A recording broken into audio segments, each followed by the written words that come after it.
Ciri-ciri pasangan yang sudah bertobat dari perselingkuhan. Nah, ini banyak yang bertanya ke saya, Pak Pendeta, apa ciri-ciri pasangan yang sudah bertobat dari perselingkuhannya?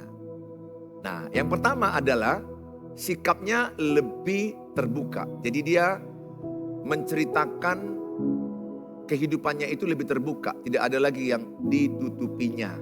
Jadi kayak handphonenya pun udah lebih terbuka. Dia sadar selama ini sudah menutup-nutupi dengan password, dengan akal-akalan, atau handphonenya selama ini sebenarnya ada dua, satu diletakkannya, satu lagi untuk selingkuhannya.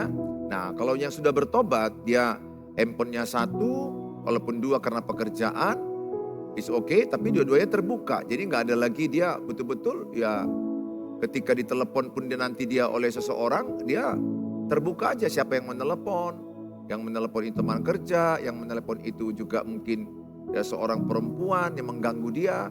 Maka dia akan menyampaikan apa adanya. Ya memang perempuan ini mengganggu saya, dia terbuka. Keterbukaan dia itu membuat nyaman membuat nyaman kepada istrinya atau kepada suaminya. Jadi orang yang masih menutup-nutup HP-nya dan komunikasinya masih tertutup, nah itu belum bertobat. Masih ada indikasi dia berselingkuh. Tapi kalau yang udah keterbukaan dan dia orang terbuka itu enak ya, dia melihatnya pun gak gelisah, kemudian matanya pun enak kau pandang dengan mata jumpa mata. Karena orang terbuka jujur itu dia tidak akan grogi ketika dipandang oleh pasangannya. Saya kan akan grogi kalau saya bohong. Kalau saya ada menyimpan selingkuhan, istri saya pandang saya akan grogi. Dan saya akan gak berani melihat wajah dia. Tapi kalau saya jujur, saya terbuka, saya akan tenang. Saya tidak perlu gelisah lagi. Nah, yang kedua adalah dia berusaha selalu membuat pasangannya istimewa. Dia akan membuat kalau misalnya yang berselingkuh itu saya atau suamimu, maka dia akan berjuang membuat istrinya itu yang paling istimewa. Jadi kalau ada, katakanlah ada foto, maka dia akan berkata, istriku mari sini, kekasihku, sayangku duduk dekat saya atau berdiri dekat saya. Dia mengistimewakan. Sehingga mau acara makan apapun, dia akan membuat istrinya itu menjadi nomor satu dalam hidupnya. Ya, setelah Tuhan tentunya, istrinya nomor satu. Ya, bukan mama, bukan anak perempuan. Karena kita Alkitab sama orang Kristen, Alkitab mengajarkan suami itu membuat istrinya adalah perempuan nomor satu. Jadi membuat istimewa. Jadi dia kalau ada acara di reuni atau ada pertemuan-pertemuan, istrinya itu dibuatnya itu menjadi lebih spesial. Karena dia tahu istrinya itu yang selama ini disakiti dia, diselingkuhi dia. Karena memang sangat sakit ya. Seorang yang berselingkuh, maka pasangan yang ditinggalkan itu sangat sakit. Pasangannya itu sangat menderita, sangat susah. Saya berdoa, cepatlah engkau bertobat. Karena selama engkau berselingkuh, sakit itu sangat dalam buat anak-anakmu dan buat pasangan dan buat orang tuamu. Saya ada jumpai kasus anaknya yang berselingkuh, orang tuanya pun sakit dan mati, cepat mati. Jangan lakukan itu ya. Itu kejahatan yang membuat hancur dirimu, pasanganmu, anak-anakmu, orang tuamu. Semua terganggu, keluarga besarmu pun terganggu. Jadilah pasangan setia ya. Nah, yang ketiga adalah dia tak suka melihatmu marah dan kecewa. Jadi seorang yang udah bertobat, katakan kalau saya dulu berselingkuh atau pasanganmu berselingkuh, dia sudah bertobat, dia tidak kepingin membuatmu marah lagi. Dia nggak kepingin mengecewakanmu, mengkhianatimu, menyakitimu. Dia berjuang. Kalau ada janji jam berapa, dia akan tepati, dia berjuang. Kalau nggak bisa datang pun dia telepon. Jadi ada keinginan untuk menyenangkanmu dan tidak melihat marah dan punya keinginan tidak mengecewakanmu lagi. Ada rasa tobat di hatinya, ampun-ampunlah gitu. Nah udah sampai di sana memang itu luar biasa. Karena begini ya, bagi engkau yang berselingkuh dengar ini. Mungkin kau bilang setelah kau berselingkuh 10 tahun kau bertobat. Tapi bagi pasanganmu, kau meninggalkan jejak luka yang tidak mudah bagi dia itu untuk sembuh. Tidak mudah.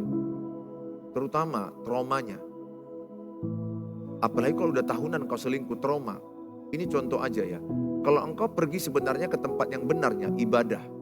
Kemudian ada rapat habis ibadah, ada pertemuan kaum bapak, karena kau pulang lama dan kau tidak memberitahukan pulang, tidak memberitahukan pulang telat, maka istrimu itu bisa negatif thinking.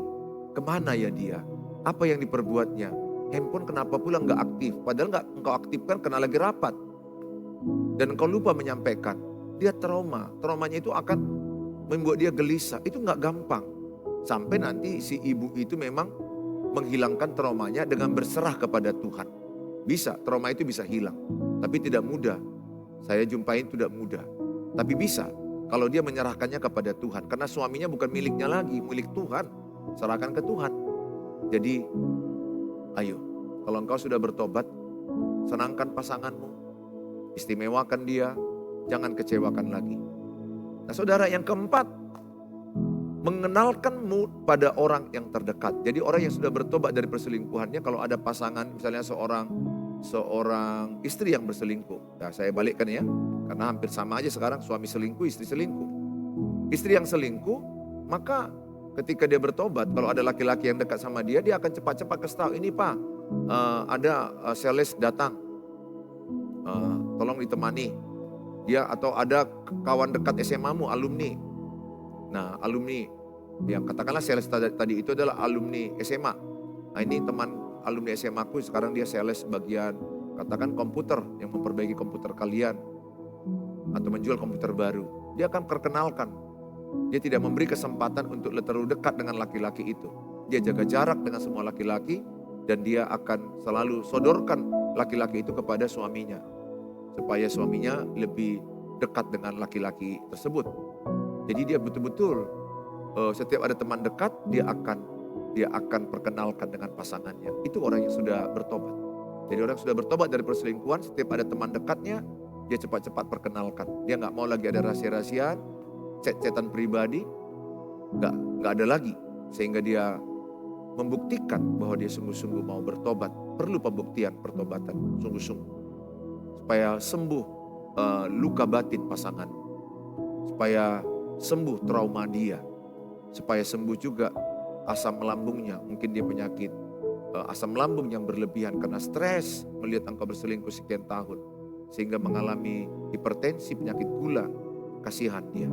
Engkau yang berbuat, pasanganmu yang sakit. Engkau harus bertanggung jawab juga untuk membawa dia berobat dan menyembuhkan lewat perubahan hidupmu yang paling penting.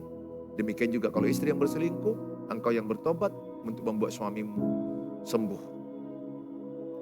Nah, yang kelima, bukti pasangan yang bertobat dari perselingkuhan adalah lebih berkomitmen dalam hubungan. Jadi dia ambil komitmen untuk tidak mengulangi lagi. Ambil komitmen untuk tidak berbuat lagi perselingkuhan tersebut. Karena dia sudah kapok, dia mungkin merasa sudah kapok, menyesal. Harus sampai ada di hatinya penyesalan itu. Kapok. Anak-anak hancur, anak-anak trauma menikah. Belum lagi anak-anak juga nanti mengulangi pernikahanmu. Karena anak-anak itu membawa pernikahan ayah ibunya 80%. Tapi kalau anak-anaknya dipulihkan, itu bisa berubah. Ini yang saya maksudkan, gak dipulihkan, anak-anaknya otomatis akan membawa pernikahan itu. Dan itu akan berulang. Jadi kalau engkau berantem terus dengan pasangan, maka anak-anakmu juga menikah akan berantem. Kalau bapak selingkuh, anak-anakmu akan kau lihat selingkuh. Perhatikan, apa yang kau tabur akan engkau tuai. Perbuatanmu tidak akan jauh dengan apa yang dialami keluargamu. Sangat-sangat berpotensi. Saya berdoa, saudara semuanya mengalami pertobatan, pemulihan, tinggalkan perselingkuhan, kembalilah kepada pasangan yang setia. Kembalilah kepada istri pertamamu, kembalilah kepada suami pertamamu. Karena itu yang diinginkan Tuhan. Setialah dengan pasanganmu yang semula. Saya percaya oleh kasih karunia Tuhan, engkau dimampukan Tuhan. Semangat, jangan putus asa, ada Tuhan Yesus. Kalau saudara mau konseling dan mau didoakan, silakan hubungi saya di 0811 63 73 47. Semampu saya akan mendoakan, menchat saudara, mengkonseling saudara, bahkan ketemu pun kalau seandainya diizinkan Tuhan dengan waktu Tuhan, bisa saja. Tuhan Yesus memberkati saudara, sampai ketemu.